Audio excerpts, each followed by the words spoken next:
আউযু বিল্লাহি মিনাশ শাইতানির রাজিম। বিসমিল্লাহির রহমানির রহিম। প্রিয় বন্ধুগণ, যখনই আপনি কোরআন পড়বেন তখনই মনে হবে যে মহান রব্বুল আলামিন কোরআন এইমাত্র আমাদের জন্য নাজিল করেছেন, অর্থাৎ আমাদের কাছে প্রেরণ করেছেন। 1400 বছর আগে কোরআন নবীজির কাছে অবতীর্ণ হয়েছে, অথচ কোরআন পড়লেই মনে হবে কোরআনটা আজকে আমাদের জন্য দিয়েছেন। যেমন সূরা হাজ আয়াত নম্বর হল 49। এটা আমি বিএনপির মহাসচিব মির্জা ফখরুল ইসলাম সাহেবের জন্য আমি তুলে ধরলাম।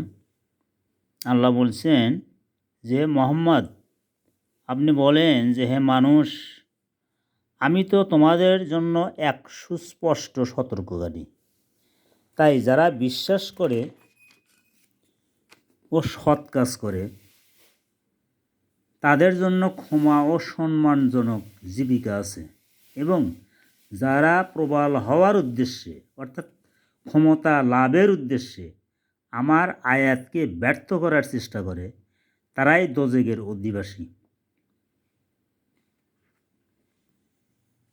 তাই দেখেন, চিন্তা দেখেন, উনি বলেছেন যে কোরআনে রাজনীতি নেই। আবার বিএনপির এক লোক বলল যে কোরআন মানে এগুলো বললেই তো পাপ। কোরআনকে সে প্রায় অস্বীকার করছে আর কি, এরকম ধরনের। নাউজুবিল্লাহ মিন যালিক।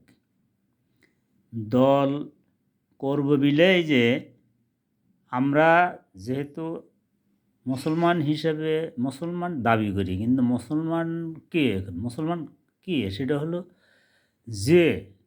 যে তার ইচ্ছা এবং অনিচ্ছা এই দুইটাকে আল্লাহর কাছে সমর্পণ করে, সেই হলো মুসলমান। আমার বাবা মুসলমান ছিল, সেখানে জন্মগ্রহণ করছি বলেই যে আমি মুসলমান, কখনো না। তার কারণ যে মুসলমানের ঘরে জন্ম নিলেই মুসলমান হওয়া যায় না।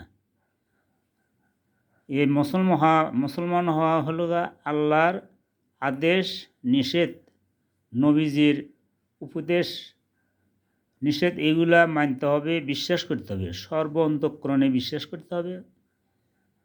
যেমন আমরা বলেছি যে আমান্ত বিল্লাহে, অর্থাৎ আল্লাহকে আমরা এক বলে স্বীকার করছি।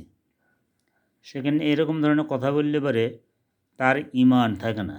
যার ঈমান নাই সে তো মুসলমানই হতে পারে না। ঈমান যার নাই সে মুসলমান নয়, সে অন্য কিছু আর কি।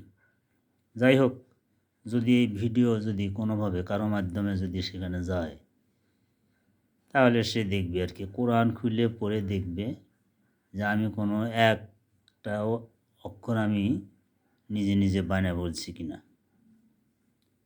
আমিন।